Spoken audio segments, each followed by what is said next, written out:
Now, not everyone is a Kantian thinker. Not everyone accepts Kantian moral theory. So, just as we did with utilitarianism, bringing up objections to that theory, I also want to bring up some objections to Kantian moral theory. I personally find Kantian moral theory pretty appealing.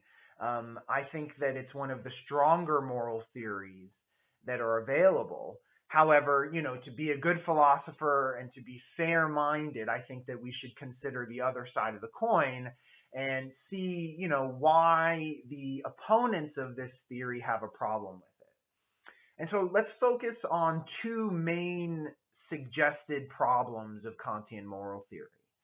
The first suggested problem is that it requires absolute moral rules, and absolute moral rules are unrealistic and unacceptable. So, what we mean by an absolute moral rule is essentially a moral rule that has no exceptions. The rule can never be broken in a justified way or for justified reasons. And actually, Kant himself, Immanuel Kant, did believe that moral rules were absolute. So, at least in the traditional sense, the opposition is correct in saying that Kantian moral theory requires absolute moral rules. Kant himself would agree. Um, Kant's reasoning behind this, might be understandable.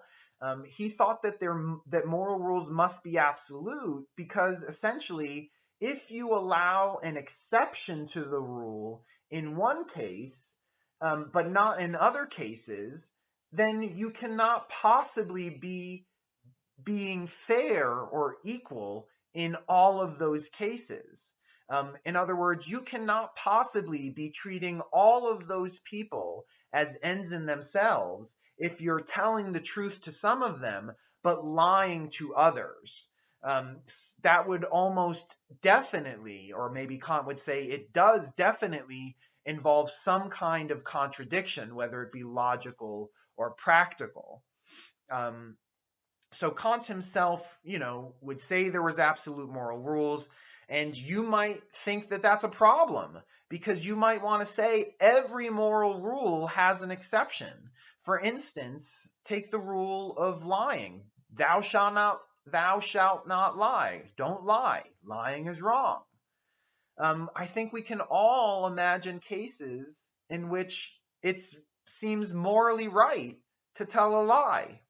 For instance, imagine this scenario. I'm at home with my mom. I'm visiting her for, a holiday break. And all of a sudden, there's a loud banging on the front door. So I go to answer the door. And when I open the door, standing there is a crazed looking sociopath with a knife that has blood on it. And he's asking, "Where's your mom?" So I ask myself, as maybe a Kantian thinker, should I tell this sociopath the truth? Should I tell him the whereabouts of my mom? She's in the other bedroom just down the hall. Go for it.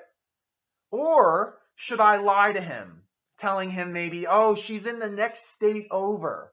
Go over to Wyoming and you'll find her. And then, he goes over and I tell my mom, there's this crazed guy looking for you. We save her, go to the police and, save her life. In this particular case, it seems like lying to the sociopath might be the right thing to do.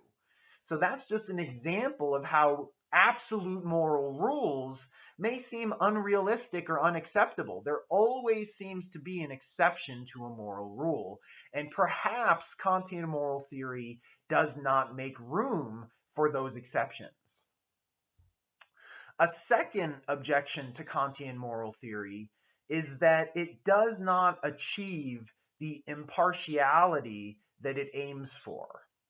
So remember that I stated earlier that essentially respecting dignity, or the two formulations of the categorical imperative, each come down to the idea of treating others the same way you would want to be treated. Ultimately, you cannot be biased and partial towards your own interests and your own desires. Rather, the moral thing to do is to be impartial and to consider how others involved in your action are going to be treated in the course of that action. And so you not only have to consider your own interests, but you also have to consider the interests of others. However, let's focus on the universal law formulation for a moment, and more specifically, that second part of the universal law formulation that says that in order for an action to be morally right, it must be based on a maxim that you could consistently will to become a universal law.